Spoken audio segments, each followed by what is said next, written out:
Playing in a nation known for nude beaches, the Chargers go out and pants Patrick Mahomes. The NBA hires multiple investigators to look into the Clippers, and with Clay Helton returning to the Coliseum, the scribes ask, should USC fans boo him? I have an answer that shouldn't surprise you. Good morning. I'm James, and this is your daily dose of sports and snark for the greatest sports city in the world, Los Angeles. This is the Faithful Angelenos Morning Report. It is September 6, 2025. We are broadcasting again from Mini Scrotum, where I'm out for work. Hey, do you like being in the know about LA sports? Well, if you do, click the like button. Click the subscribe button. There's a notification bell. Hit that. It'll let you know when we drop an update. Sharing is caring. Let people know we exist. And by all means, comment. Now, we have an expanded look at the scoreboard this morning because, frankly, the Chargers deserve it. They beat Kansas City yesterday, 27-21. At long last, the monkey is off the Chargers' back. A 7-game losing streak to the Chiefs. Poof. And I tell you, if I thought the Bolts were going to win, it would be with running the ball. That was my original thought. But that's not how it went down at all. This was Justin Herbert, absolutely electrifying, throwing for 318 yards and 3 touchdowns. Quentin Johnston may have compiled a signature game with 2 touchdowns. I still think it's about the Chargers defense, keeping Patrick Mahomes at arm's length for much of this match. Remember, the Bolts last year allowed fewer than 18 points per game. Allowing just 21 to the Chiefs is damn good. But I also want to give you an opinion that might annoy you a little bit. I actually think this game says more about the Chiefs than it does the Chargers. And the reason I know that's an annoying thing to say is, you ever see a post-game show and all they do is talk about the losing team. And you're like, wait a second, my guys won. Give my fandom the flowers, right? But it is the bigger story. Because, hear me out. The losing team from last year's Super Bowl statistically only has a 50-50 shot of returning to the playoffs. Okay? You played all that extra football, then you get rug pulled on the biggest stage. You're lucky if you leave with the blonde pop star. Go figure. But it happened to the Rams, right? They lose to New England a few years ago. They missed going to the playoffs next year. So, was last night's game a bellwether for Kansas City? If they're not good enough this year to just rubber stamp winning the division, then it becomes wide open for everybody else.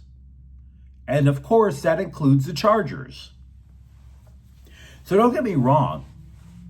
It's damn sure a statement win for the Bolts. But it could mean that a storm be a brewing in the Midwest. Elsewhere on the scoreboard, the Dodgers have lost 4 consecutive games. Baltimore 2, Dodgers 1, and yet the magic number keeps falling. It's 20. I don't care if they back into the playoffs. Also, Atlanta defeats the Sparks 104-85. Meanwhile, pretty good schedule today. The Dodgers are at Baltimore again at 4. Georgia Southern is at USC at 4:30. Clay Helton returns to the Coliseum. We'll get more than that in a few minutes. UCLA is at UNLV at 5 o'clock. Now, if you're wondering, I actually think the Bruins, who looked absolutely abysmal in the season opener, I like their odds today. I mean, I'm not saying you run to Las Vegas specifically to place a bet on this game. But, one, UNLV, despite being 2-0, they give up points in bunches. And then 2, I believe Nico Iamaleava is going to be the best player on the field tonight. I really believe that. UNLV doesn't have that level of talent that Iamaleava has. The rest of UCLA, oh my God, there's question marks all over the field. I do not deny that for one moment. But yeah, I like UCLA's chances to rebound. And it's Galaxy game day. They are at Houston at 5:30. Now, with that expanded look at the scoreboard out of the way, which we always do during football season, let's get to the news. The NBA has hired a law firm to investigate the salary cap scandal that broke out about Kawhi Leonard and the Clippers this week. This is in addition to the league already having their own investigative team. Wachtell Lipton is the same law firm that just did a swan dive into Donald Sterling's life back in 2014. Which is kind of funny because all this Wachtell Lipton folk did was confirm something we already knew. It was a wide open secret about the type of guy Donald Sterling actually was. He's a racist? No. You could have punched me in the face with that revelation. But I have to say, and this is not a prediction, there's one element to bringing in Wachtell Lipton that should give you pause if you're a Clippers fan. The NBA has hired him twice. What was the end result? In the two times that they were hired, both owners lost their teams. They were eventually forced to sell. Now, I'm skeptical about them finding enough to force another team's sale. Not just for a salary cap infraction, right? Granted, it's an ugly salary cap infraction, but it's only a salary cap infraction. My thinking is that they hired Wachtell Lipton to basically go through every skeleton in that dude's closet. Dig for dirt. Give us a reason to force Steve Ballmer out. It would not surprise me if that's the case. But here's the thing. You think Steve Ballmer, who built a state-of-the-art arena and has only had that thing up and running for a year, you think the guy who is committed, the first person in that franchise's history, committed to putting a quality basketball team on the floor, does he really deserve that level of heat? Maybe he does. I don't know. But those guys are 2 for 2 when it comes to claiming owners' scalps. Let me know what you think, of course, in the comments thread. So, now that Clay Helton is returning to the Coliseum, have you softened up your hate for the coach who didn't know what the hell he was doing? The guy who tried to find his own ass with a rake? After all, it's been 4 years. It's not Helton's fault he's utterly clueless. Maybe we should stop hating on the clueless, right? In honor of Clay Helton, hashtag it on social media today. Stop clueless hate. After all, current Trojans coach Lincoln Riley likes the guy. Hell, many people in the USC program back then still love the guy today. Now, I've never cared about the story that always comes out in situations like this. You see it in the press all the time. What kind of reaction will so-and-so get when they return to their old stomping grounds? I've never cared about that until today.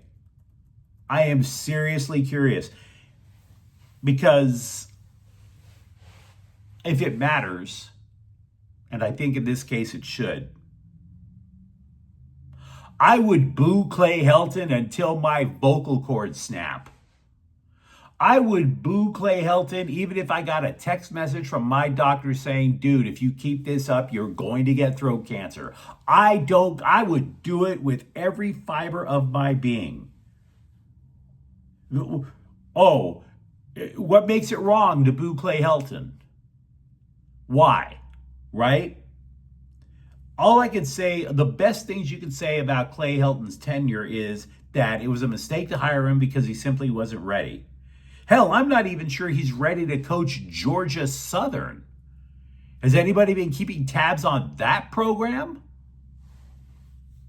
For those of you who don't remember that long, Clay Helton, he took over for happy drunk Steve Sarkisian, and he was summarily gifted with a fine roster that included NFL players such as Sam Darnold, Juju Smith-Schuster, Adoree Jackson, and there was already a culture of some sort that had come in with being at USC.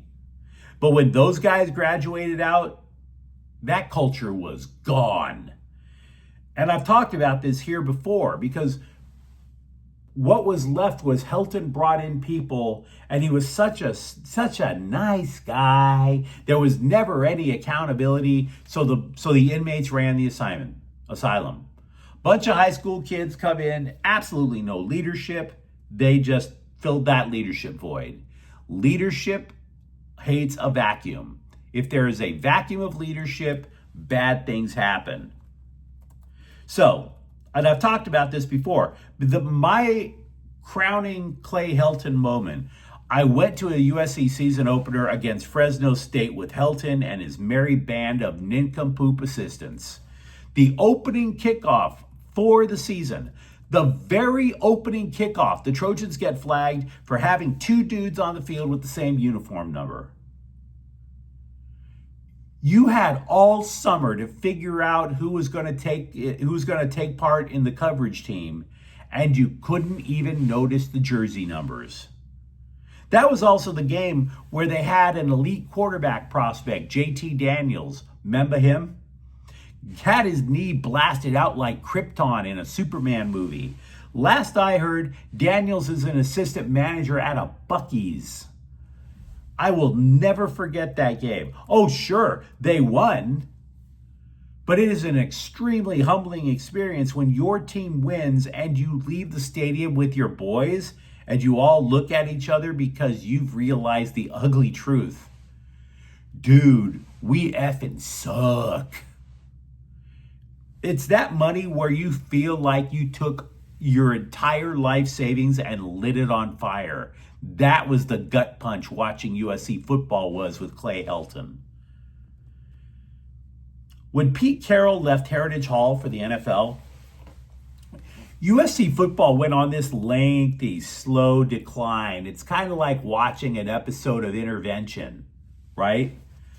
Lane Kiffin, Steve Sarkisian, Clay Helton. And I realized that Orgeron only had a half a year. That decline continued because they let him go.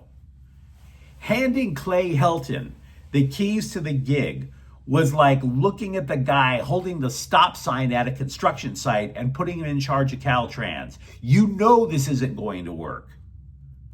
Say what you want about Lincoln Riley, but he's still trying to pick up and cobble together a program out of the fragments left behind by Helton. USC today would not be in this situation if it were not in large part to Clay Helton. So the LA Times is reporting that Helton, after 4 years, is finally at peace. Fine. Let him be at peace after USC curb stomps him while everybody in the stadium boo nonstop for 3+ hours. Boo. All of you boo. There is no need to overthink this. Boo with aplomb. Boo as if that were the language needed to automatically seduce supermodels. Keep booing. Don't stop. Don't even stop to drink a beer. You don't need to be drunk to enjoy booing this. Then Clay Helton can board the plane back to Georgia at peace. He can have all the aromatherapy he wants. Boo Clay Helton.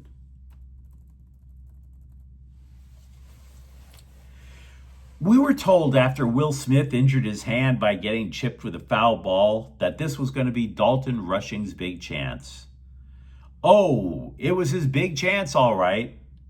It was his chance to meet up with the boys in the emergency room. In Baltimore, no less. That's a hell of a way to spend a Friday night in Baltimore. Foul a ball off your own leg and have to spend the night in the ER to find out if you're going on the IL. Can you imagine the conversation that goes on there? What happened, man? Oh, I fouled the ball fouled the baseball off my leg. Why are you here? Bullet wound.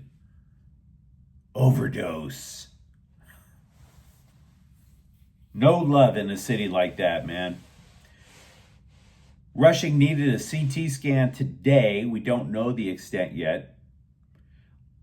Which is very funny because Will Smith has a bruise, Dalton Rushing has a bruise. It's kind of like Ethel Merman saying, everything's coming up bruises.